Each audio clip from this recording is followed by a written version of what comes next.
Today, we're going to talk about how to bring your faith, our faith, into the core of the home. This faith that should be implanted very, very deeply rooted in the core of your family, that many times we don't feel it. How many families do we know, even in your family, maybe we practice the faith, we go to church, we pray, but for some reason, there's this gap, or we come to the home and it doesn't really feel like a vibrant, strong Christian home. It kind of feels generic. There are many, many generic Catholics out there. And I think all of us at some point in our lives should strive to build our homes into true, vibrant, loving, powerful, excited Christian homes. There are three things. There are three things that I think would help tremendously that I've seen families do, and it's been so powerful and so good for them. When we say we are practicing Catholics, I think we need to move from just being practicing Catholics to actually living the Catholic faith, breathing the Catholic faith, and loving the Catholic faith. When we say I'm practicing my faith, think about it as just the image of a sport. You can practice a sport all you want and go to training, but if you don't play the game, if you don't actually commit and execute and live it out, then you're just remaining on the sidelines. We're just practicing, we're just preparing, but we don't actually go out and live it and flourish. Many times we keep ourselves in the practicing mode and we don't live it, we don't bring it home. So these are three ways that I think we can try to live as a family in the very core privacy of our homes. And if we do that, then we are one step further into having a home that is truly Christ-centered and vibrant as a Catholic Christian family. So the first, pray. A family that prays together stays together. Prayer that is not just praying before meals. That's not just sporadic inspirations. It's a constant prayer life.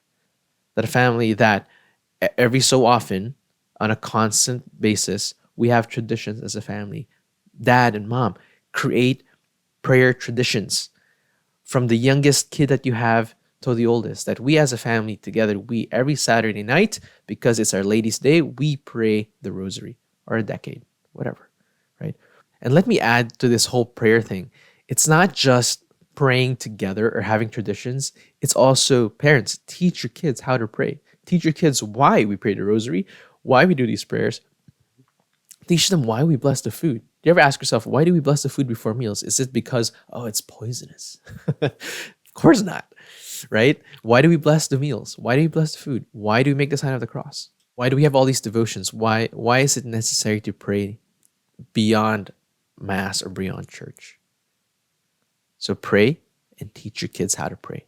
Teach them the reasons why we pray. A family that prays together stays together. We've heard that so many times. So I challenge you, go beyond the minimum and establish some routine, some tradition of prayer.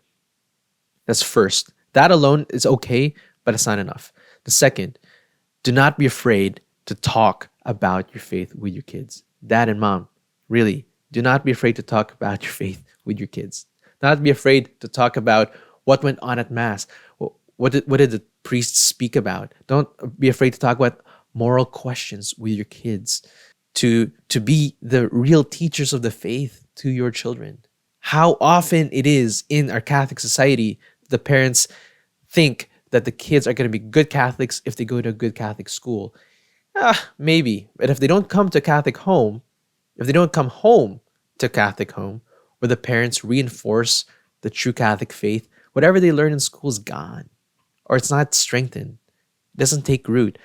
The home is where the faith is rooted and cultivated and lived and flourishes. It starts in the home.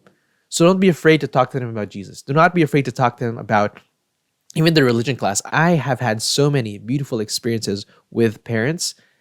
When I visit their homes, their parents, I see them teaching their kids about the faith or going through the religion homework or whatever, helping them prepare for confirmation. How involved are you in your child's confirmation prep if you have a child of that age? Or do you just send them to the church thinking Father so and so or whoever teacher is going to solve it. No, I'm on the other side. I do the retreats. I do the spiritual directions. I do the consultations and the classes. But I know what I give is not enough if they go home to parents who have no clue what the faith is all about.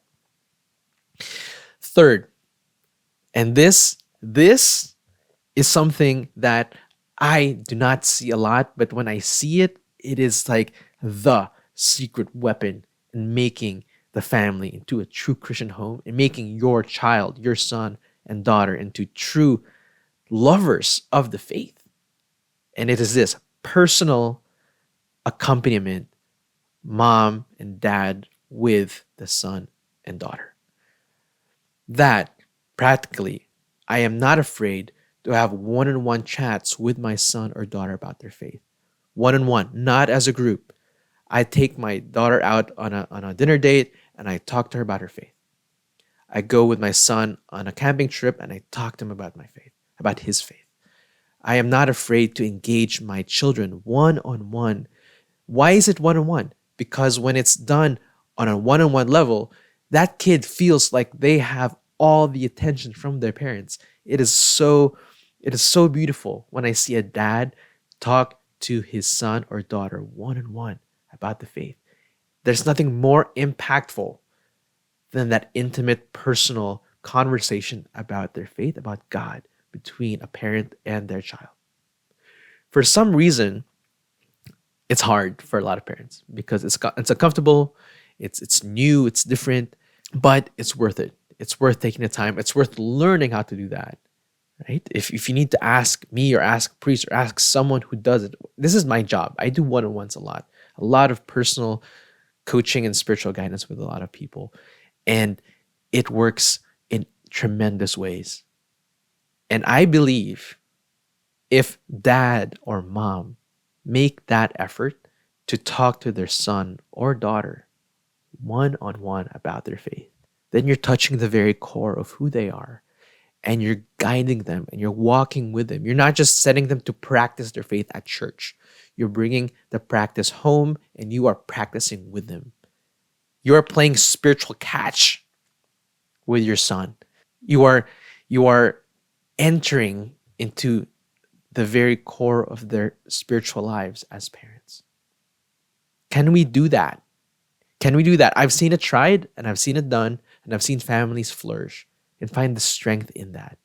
And I've seen the opposite. I've seen families who are afraid to do that, and guess what? The kid leaves home and leaves his faith at home and goes off to the big world without any faith because they were never walked through it with their parents. So let's try. All right, this is just a challenge. It's beautiful. It's possible. It's been done. And I think all of us at some point need to ask ourselves, am I willing to do that too?